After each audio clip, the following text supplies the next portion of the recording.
عربی زبان سیکھنا کیا ضروری ہے؟ عربی لینگویج سیکھنا کس حد تک ضروری ہے؟ جنید خان انڈیا سے. عربی لینگویج جو عرب بول رہے ہیں وہ سیکھنا تو بالکل بھی ضروری نہیں ہے، البتہ وہ عربی جس سے قرآن و سنت سمجھ میں آ جائے، جو اصل عربی ہے، تو وہ اتنا سیکھنا کہ جس سے آپ کو کم از کم نماز آ جائے، تسبیحات آ جائیں، اتنا تو فرض کے درجے میں. اور ایسا کہ وہ یعنی زبان بھی آ جائے آپ کو، وہ فرض نہیں ہے لیکن بہتر ہے، اس کے فائدے بہت ہوتے ہیں.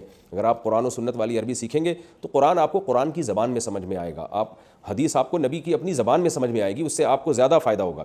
تو اس لیے قرآن و سنت والی عربی جو مدارس میں پڑھائی جاتی ہے اس کو سیکھنے کی کوشش کرنی چاہیے. فرض نہیں ہے لیکن بہتر ہے، بہت زیادہ ثواب ہے.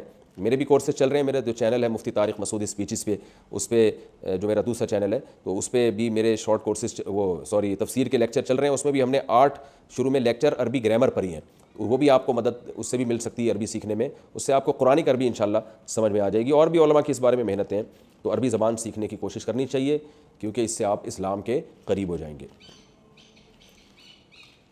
عورتوں کے لیے مسواک کا حکم، مستورات کے لیے مسواک کا حکم اور طریقہ کیا ہے؟ محمد صادق بھائی وہی حکم ہے جو مردوں کے لیے.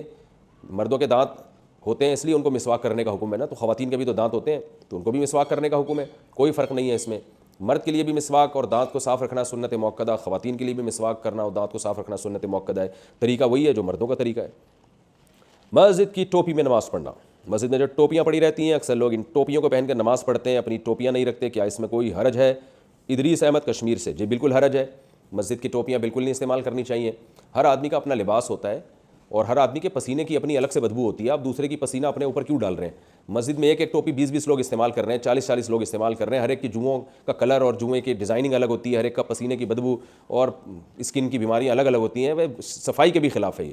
تو ہمارے حضرت تو اس کے بہت خلاف تھے کہ جو مسجد میں ٹوپیاں رکھی ہوتی ہیں جو بھی آ رہا ہے پہن رہا ہے. اور ویسے بھی ٹوپی تو آپ کے لباس کا حصہ ہونا چاہیے. اب آپ نے کبھی دیکھا کہ بھئی آپ کے پاس کرتا نہیں ہے تو اب آپ کوئی اجتماعی کرتے پہن رہے ہیں، لوگ ایک ہی کرتے کو بغیر دھوئے 20 لوگ پہن رہے ہیں، کتنا برا لگے گا. تو اسی طرح ٹوپی بھی لباس کا حصہ ہے، اپنے پاس ٹوپی رکھنی چاہیے. آپ مسجد میں آئے اپنی ٹوپی پہنیں آپ، اور اگر بالفرض آپ کی جیب میں ٹوپی نہیں ہے تو پھر ننگے سر ہی پڑھ لیں. مسجد کی ٹوپی پھر بھی استعمال نہ کریں کیونکہ وہ مسجد کی نہیں ہے، وہ تو لوگوں نے لا کے رکھی ہوئی ہے اور ایک ایک ٹوپی کو 20 لوگ استعمال کر رہے ہوتے ہیں.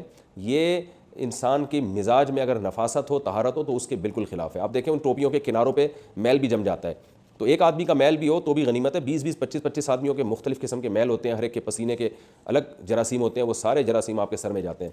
یہ بالکل اسلام کا جو مزاج ہے اس کے بالکل خلاف ہے. آپ صلی اللہ علیہ وسلم نے کچا پیاز کھا کے مسجد میں آنے سے منع کیا. تو اتنا اسلام طہارت اور نفاست کا حکم دیتا ہے، اسلام یہ کیسے برداشت کرے گا کہ ایک ہی لباس کو 20 لوگ بغیر دھوئے پہنتے چلے جائیں. فتنے کا اندیشہ نہ ہو تو کیا پردہ ضروری ہے؟ اگر خاندان میں کوئی ایک پردے کا خاص اہتمام نہ کرے اور دونوں طرف سے کسی فتنے کا کوئی اندیشہ ظاہر نہ ہو تو کیا پردے میں کچھ گنجائش ہو سکتی ہے؟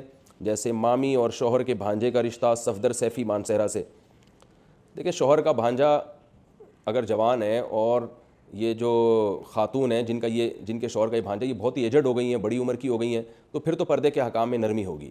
اسی طرح اپنے چچا کی جو زوجہ ہیں یعنی چچی، وہ بھی خاندان کی بڑی ہوتی ہیں اور نامحرم ہوتی ہیں. چچی جو ہے شوہر کے بھتیجے کے لیے نامحرم ہے، لیکن اگر وہ ایجڈ ہیں، عمر تھوڑی زیادہ ہو گئی ہے تو پھر اس میں بھی پردے کے حکام میں نرمی ہے. لیکن اگر وہ ینگ ہیں یا مامی جو ہیں یعنی مومانی جس کو اردو میں کہتے ہیں، وہ بھی بالکل ینگ ہیں، تو پھر یہ کہنا کہ فتنے کا اندیشہ نہیں ہے یہ غلط ہے. فتنے کا اندیشہ پھر ہوتا ہے. لہذا جوان مومانی پر یا مامی کہہ لیں آپ ان کو، یا جوان چچی پر لازم ہے کہ اپنے شوہر کے بھتیجے اور شوہر کے بھانجے سے وہ پردہ کریں.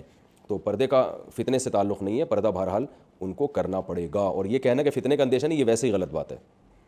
فتنے کا اندیشہ بہرحال ہوتا ہے، ہر ایک کو نہیں ہوتا، لیکن یہ پتہ تو نہیں ہوگا کہ کیسے چلے گا کہ اس کو اندیشہ ہے کہ اس کو اندیشہ نہیں ہے. تو اس لیے شریعت نے لاء سب کے لیے بنا دی ہے، قانون سب کے لیے بنا دی ہے.